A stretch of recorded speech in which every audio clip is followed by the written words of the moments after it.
The Book of Job. Job, chapter 1. In the land of Uz, there lived a man whose name was Job. This man was blameless and upright. He feared God and shunned evil. He had 7 sons and 3 daughters, and he owned 7,000 sheep, 3,000 camels, 500 yoke of oxen, and 500 donkeys, and had a large number of servants. He was the greatest man among all the people of the East. His sons used to hold feasts in their homes on their birthdays, and they would invite their 3 sisters to eat and drink with them. When a period of feasting had run its course, Job would make arrangements for them to be purified. Early in the morning he would sacrifice a burnt offering for each of them, thinking, "Perhaps my children have sinned and cursed God in their hearts." This was Job's regular custom. One day, the angels came to present themselves before the Lord, and Satan also came with them. The Lord said to Satan, "Where have you come from?" Satan answered the Lord, "From roaming throughout the earth, going to and fro on it." Then the Lord said to Satan, "Have you considered my servant Job? There is no one on earth like him. He is blameless and upright, a man who fears God and shuns evil." "Does Job fear God for nothing?" Satan replied. "Have you not put a hedge around him and his household and everything he has? You have blessed the work of his hands, so that his flocks and herds are spread throughout the land. But now stretch out your hand and strike everything he has, and he will surely curse you to your face." The Lord said to Satan, "Very well then. Everything he has is in your power. But on the man himself, do not lay a finger." Then Satan went out from the presence of the Lord. One day, when Job's sons and daughters were feasting and drinking wine at the eldest brother's house, a messenger came to Job and said, "The oxen were plowing and the donkeys were grazing nearby, and the Sabeans attacked and made off with them. They put the servants to the sword, and I am the only one who has escaped to tell you." While he was still speaking, another messenger came and said, "The fire of God fell from the heavens and burned up the sheep and the servants, and I am the only one who has escaped to tell you." While he was still speaking, another messenger came and said, "The Chaldeans formed 3 raiding parties and swept down on your camels and made off with them. They put the servants to the sword, and I am the only one who has escaped to tell you." While he was still speaking, yet another messenger came and said, "Your sons and daughters were feasting and drinking wine at the eldest brother's house, when suddenly a mighty wind swept in from the desert and struck the 4 corners of the house. It collapsed on them, and they are dead. And I am the only one who has escaped to tell you." At this, Job got up and tore his robe and shaved his head. Then he fell to the ground in worship and said, "Naked I came from my mother's womb, and naked I shall depart. The Lord gave, and the Lord has taken away. May the name of the Lord be praised." In all this, Job did not sin by charging God with wrongdoing. Job chapter 2. On another day the angels came to present themselves before the Lord, and Satan also came with them to present himself before him. And the Lord said to Satan, "Where have you come from?"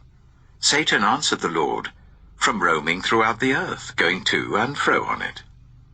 Then the Lord said to Satan, "Have you considered my servant Job? There is no one on earth like him. He is blameless and upright, a man who fears God and shuns evil. And he still maintains his integrity, though you incited me against him to ruin him without any reason." "Skin for skin," Satan replied. "A man will give all he has for his own life. But now stretch out your hand and strike his flesh and bones, and he will surely curse you to your face." The Lord said to Satan, "Very well then. he is in your hands. But you must spare his life." So Satan went out from the presence of the Lord and afflicted Job with painful sores from the soles of his feet to the crown of his head. Then Job took a piece of broken pottery and scraped himself with it as he sat among the ashes. His wife said to him, "Are you still maintaining your integrity? Curse God and die." He replied, "You are talking like a foolish woman. Shall we accept good from God and not trouble?" In all this, Job did not sin in what he said. When Job's 3 friends, Eliphaz the Temanite, Bildad the Shuhite, and Zophar the Naamathite, heard about all the troubles that had come upon him, they set out from their homes and met together by agreement to go and sympathize with him and comfort him. When they saw him from a distance, they could hardly recognize him. They began to weep aloud, and they tore their robes and sprinkled dust on their heads. Then they sat on the ground with him for 7 days and 7 nights. No one said a word to him, because they saw how great his suffering was. Job chapter 3. After this, Job opened his mouth and cursed the day of his birth. He said, "May the day of my birth perish, and the night that said a boy is conceived. That day, may it turn to darkness. May God above not care about it. May no light shine on it. May gloom and utter darkness claim it once more. May a cloud settle over it. May blackness overwhelm it. That night, may thick darkness seize it. May it not be included among the days of the year, nor be entered in any of the months. May that night be barren. May no shout of joy be heard in it. May those who curse days curse that day. Those who are ready to rouse Leviathan, may its morning stars become dark. May it wait for daylight in vain and not see the first rays of dawn. For it did not shut the doors of the womb on me, to hide trouble from my eyes. Why did I not perish at birth and die as I came from the womb? Why were there knees to receive me and breasts that I might be nursed? For now I would be lying down in peace. I would be asleep and at rest with kings and rulers of the earth who built for themselves places now lying in ruins, with princes who had gold, who filled their houses with silver. Or why was I not hidden away in the ground, like a stillborn child, like an infant who never saw the light of day? There the wicked cease from turmoil, and there the weary are at rest. Captives also enjoy their ease. They no longer hear the slave drivers shout. The small and the great are there, and the slaves are freed from their owners. Why is light given to those in misery, and life to the bitter of soul, to those who long for death that does not come, who search for it more than for hidden treasure, who are filled with gladness and rejoice when they reach the grave? Why is life given to a man whose way is hidden, whom God has hedged in? For sighing has become my daily food, my groans pour out like water. What I feared has come upon me. What I dreaded has happened to me. I have no peace, no quietness. I have no rest, but only turmoil. Job chapter 4. Then Eliphaz the Temanite replied, "If someone ventures a word with you, will you be impatient? But who can keep from speaking? Think how you have instructed many, how you have strengthened feeble hands. Your words have supported those who stumbled, you have strengthened faltering knees. But now trouble comes to you, and you are discouraged. It strikes you, and you are dismayed. Should not your piety be your confidence, and your blameless ways your hope? Consider now, who being innocent has ever perished? Where were the upright ever destroyed? As I have observed, those who plough evil and those who sow trouble reap it. At the breath of God they perish. At the blast of his anger they are no more. The lions may roar and growl, yet the teeth of the great lions are broken. The lion perishes for lack of prey, and the cubs of the lioness are scattered. A word was secretly brought to me. My ears caught a whisper of it.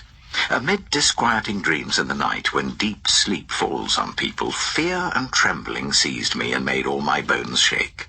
A spirit glided past my face, and the hair on my body stood on end. It stopped, but I could not tell what it was. A form stood before my eyes, and I heard a hushed voice. "Can a mortal be more righteous than God? Can even a strong man be more pure than his Maker?" If God places no trust in his servants, if he charges his angels with error, how much more those who live in houses of clay, whose foundations are in the dust, who are crushed more readily than a moth. Between dawn and dusk they are broken to pieces. Unnoticed they perish forever. Are not the cords of their tent pulled up, so that they die without wisdom? Job chapter 5. Call if you will, but who will answer you? To which of the holy ones will you turn? Resentment kills a fool, and envy slays the simple. I myself have seen a fool taking root, but suddenly his house was cursed. His children are far from safety, crushed in court without a defender. The hungry consume his harvest, taking it even from among thorns, and the thirsty pant after his wealth. For hardship does not spring from the soil, nor does trouble sprout from the ground. Yet man is born to trouble, as surely as sparks fly upwards. But if I were you, I would appeal to God. I would lay my cause before him. He performs wonders that cannot be fathomed, miracles that cannot be counted. He provides rain for the earth. He sends water on the countryside. The lowly he sets on high, and those who mourn are lifted to safety. He thwarts the plans of the crafty, so that their hands achieve no success. He catches the wise in their craftiness, and the schemes of the wily are swept away. Darkness comes upon them in the daytime. At noon they grope as in the night. He saves the needy from the sword in their mouth. He saves them from the clutches of the powerful. So the poor have hope, and injustice shuts its mouth. Blessed is the one whom God corrects. So do not despise the discipline of the Almighty. For he wounds, but he also binds up. He injures, but his hands also heal. From 6 calamities he will rescue you. In 7, no harm will touch you. In famine he will deliver you from death, and in battle from the stroke of the sword. You will be protected from the lash of the tongue, and need not fear when destruction comes. You will laugh at destruction and famine, and need not fear the wild animals. For you will have a covenant with the stones of the field, and the wild animals will be at peace with you. You will know that your tent is secure. You will take stock of your property and find nothing missing. You will know that your children will be many, and your descendants like the grass of the earth. You will come to the grave in full vigor, like sheaves gathered in season. We have examined this, and it is true. So hear it, and apply it to yourself.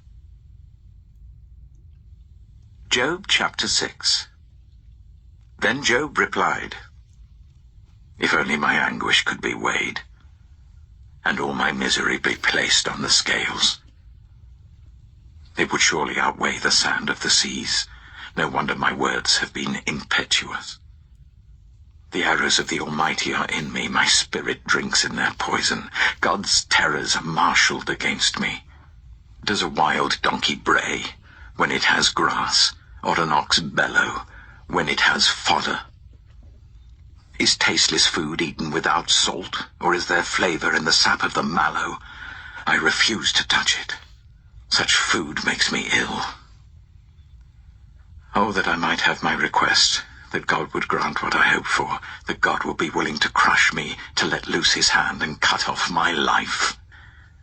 Then I would still have this consolation, my joy in unrelenting pain, that I had not denied the words of the Holy One. What strength do I have that I should still hope? What prospects that I should be patient? Do I have the strength of stone? Is my flesh bronze? Do I have any power to help myself now that success has been driven from me? Anyone who withholds kindness from a friend forsakes the fear of the Almighty. But my brothers are as undependable as intermittent streams, as the streams that overflow when darkened by thawing ice and swollen with melting snow, but that stop flowing in the dry season and in the heat vanish from their channels. Caravans turn aside from their routes. They go off into the wasteland and perish. The caravans of Tema look for water. The traveling merchants of Sheba look in hope. They are distressed because they had been confident. They arrive there only to be disappointed. Now you, too, have proved to be of no help. You see something dreadful and are afraid. Have I ever said, give something on my behalf, pay a ransom for me from your wealth, deliver me from the hand of the enemy, rescue me from the clutches of the ruthless? Teach me, and I will be quiet. Show me where I have been wrong. How painful are honest words. But what do your arguments prove? Do you mean to correct what I say and treat my desperate words as wind? You would even cast lots for the fatherless and barter away your friend. But now be so kind as to look at me. Would I lie to your face? Relent, do not be unjust. Reconsider, for my integrity is at stake. Is there any wickedness on my lips? Can my mouth not discern malice? Job chapter 7. Do not mortals have hard service on earth? Are not their days like those of hired laborers? Like a slave longing for the evening shadows, or a hired laborer waiting to be paid, so I have been allotted months of futility, and nights of misery have been assigned to me. When I lie down, I think, how long before I get up? The night drags on, and I toss and turn until dawn. My body is clothed with worms and scabs. My skin is broken and festering. My days are swifter than a weaver's shuttle, and they come to an end without hope. Remember, O God, that my life is but a breath. My eyes will never see happiness again. The eye that now sees me will see me no longer. You will look for me, but I will be no more. As a cloud vanishes and is gone, so one who goes down to the grave does not return. He will never come to his house again. His place will know him no more. Therefore I will not keep silent. I will speak out in the anguish of my spirit. I will complain in the bitterness of my soul. Am I the sea, or the monster of the deep, that you put me under guard? When I think my bed will comfort me, and my couch will ease my complaint, even then you frighten me with dreams and terrify me with visions, so that I prefer strangling and death rather than this body of mine. I despise my life. I would not live forever. Let me alone. My days have no meaning. What is mankind that you make so much of them, that you give them so much attention, that you examine them every morning and test them every moment? Will you never look away from me, or let me alone even for an instant? If I have sinned, what have I done to you? You who see everything we do. Why have you made me your target? Have I become a burden to you?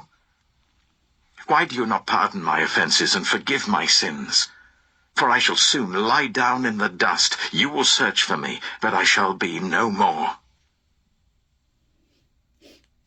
Job chapter 8. Then Bildad the Shuhite replied, How long will you say such things? Your words are a blustering wind. Does God pervert justice? Does the Almighty pervert what is right? When your children sinned against him, he gave them over to the penalty of their sin. But if you will seek God earnestly and plead with the Almighty, if you are pure and upright even now, he will rouse himself on your behalf and restore you to your prosperous state. Your beginnings will seem humble, so prosperous will your future be. Ask the former generations and find out what their ancestors learned. For we were born only yesterday and know nothing, and our days on earth are but a shadow.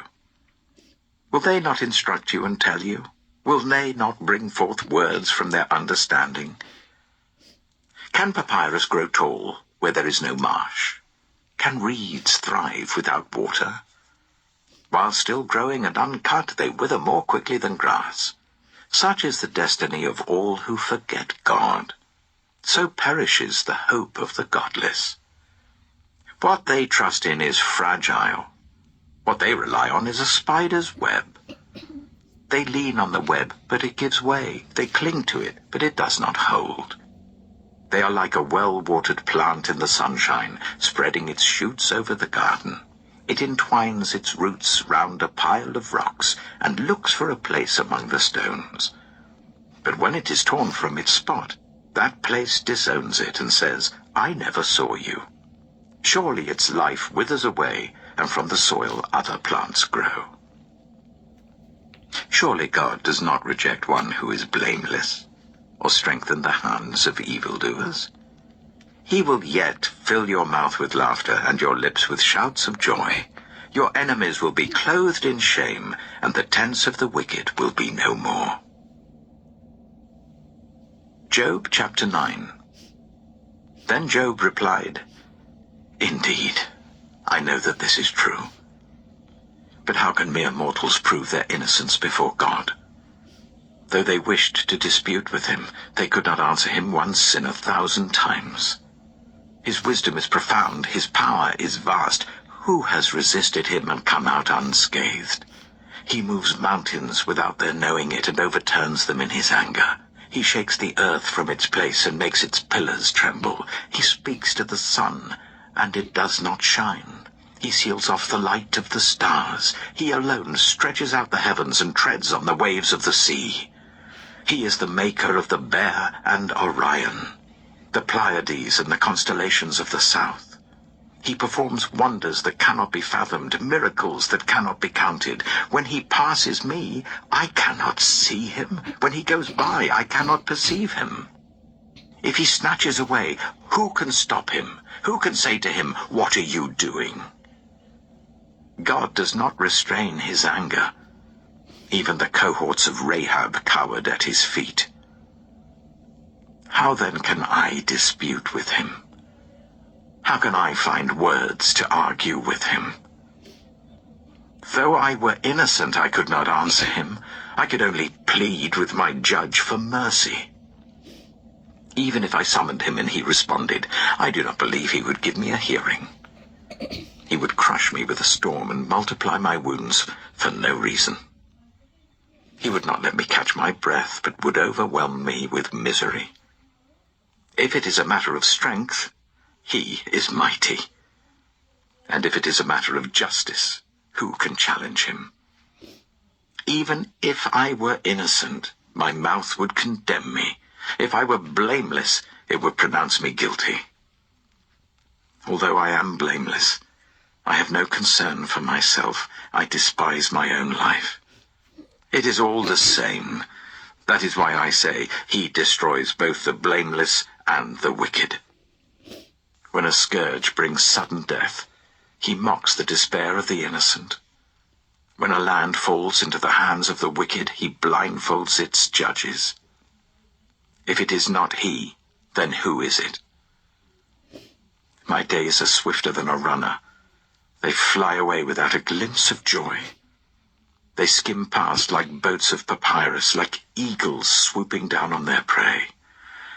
If I say, I will forget my complaint, I will change my expression and smile, I still dread all my sufferings, for I know you will not hold me innocent. Since I am already found guilty, why should I struggle in vain? Even if I washed myself with soap and my hands with cleansing powder, you would plunge me into a slime pit so that even my clothes would detest me.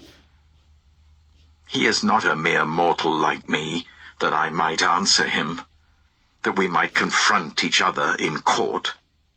If only there was someone to mediate between us, someone to bring us together, someone to remove God's rod from me, so that his terror would frighten me no more.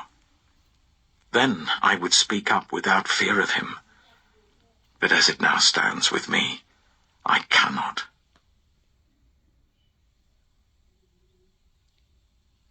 Job chapter 10. I loathe my very life.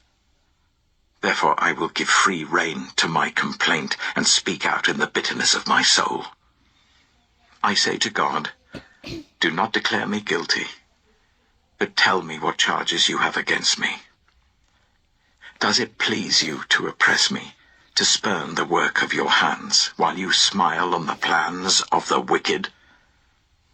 Do you have eyes of flesh? Do you see as a mortal sees? Are your days like those of a mortal, or your years like those of a strong man, that you must search out my faults and probe after my sin? Though you know that I am not guilty, and that no one can rescue me from your hand.